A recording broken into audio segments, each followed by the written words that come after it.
Hello guys, welcome to my mini blog. ఇంక ఈ video అయితే లాస్ట్ వీడియోకి కంటిన్యూస్ వీడియో అనమాట. ఇంక ఇదైతే పొలం దగ్గరలో ఉన్న ఒక చిన్న కాలువ, చిన్నది కాదు పెద్ద కాలువే. సో అందులోకి అయితే వచ్చాము. ఇప్పుడైతే వాటర్ లేవు, కానీ వర్షాలు వచ్చేటప్పుడు అయితే ఫుల్ రెయిన్ వస్తుంది. ఇంక ఇక్కడైతే మా ఆయన చెప్తున్నాడు కదా, పెళ్లి చేసుకుంటే ఇన్ని కష్టాలు పడాలి, పెళ్లి చేసుకోవద్దు అనేసి అంటున్నారు. చెప్పాను కదా, మేము రాకముందే పుల్లలన్నీ చూసేసారని. ఇక్కడ పుల్లలు అయితే చూసేసి ఉన్నారు.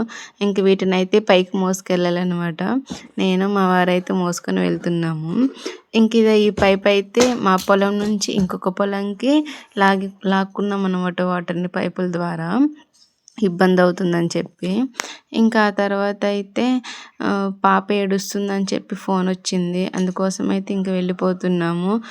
సగం పుల్లలు అయితే పైకి మోసేసాము. ఇంక సగం అయితే అత్తయ్య వాళ్ళు మోస్తారు. ఇంక ఇదైతే స్టార్టింగ్ పైప్ అనమాట, మా మోటరు. ఇంక ఇద్దరం అయితే వెళ్ళిపోతున్నాము. ఇక్కడ చూసారా, వాళ్ళ నాన్నని చూడగానే ఎంత స్మైల్ వచ్చిందో, అస్సలు ఆగట్లేదు, దిగిపోతా అనేసి అంటుంది. ఇంకా తనని కూడా బైక్ ఎక్కించుకొని అయితే ఇంటికి వచ్చేసాము. ఇంకా తర్వాత అయితే ఫుల్ వర్షం అనమాట. ఈ వర్షాకాలమో ఇది ఎండాకాలమో కూడా అర్థం కావట్లేదు. డైలీ వర్షాలు పడంగా ఎప్పుడో ఒకసారి పడుతుంది అసలుకి. అది కూడా రావాలా వద్దా అన్నట్టుగా వస్తుంది ఈ వర్షము. ఈ సంవత్సరం సరిగ్గా వర్షాలు లేకపోవడం వల్ల రైతులు కూడా సరిగ్గా ఎవరు పంటలు కూడా వేయలేదన్నమాట. సరే మరి, ఈ వీడియో కనుక నచ్చితే ఒక లైక్ అండ్ సబ్స్క్రైబ్ చేసుకోరు ప్లీజ్. పాప ఏడుస్తుంది, మళ్ళీ వస్తా, బాయ్.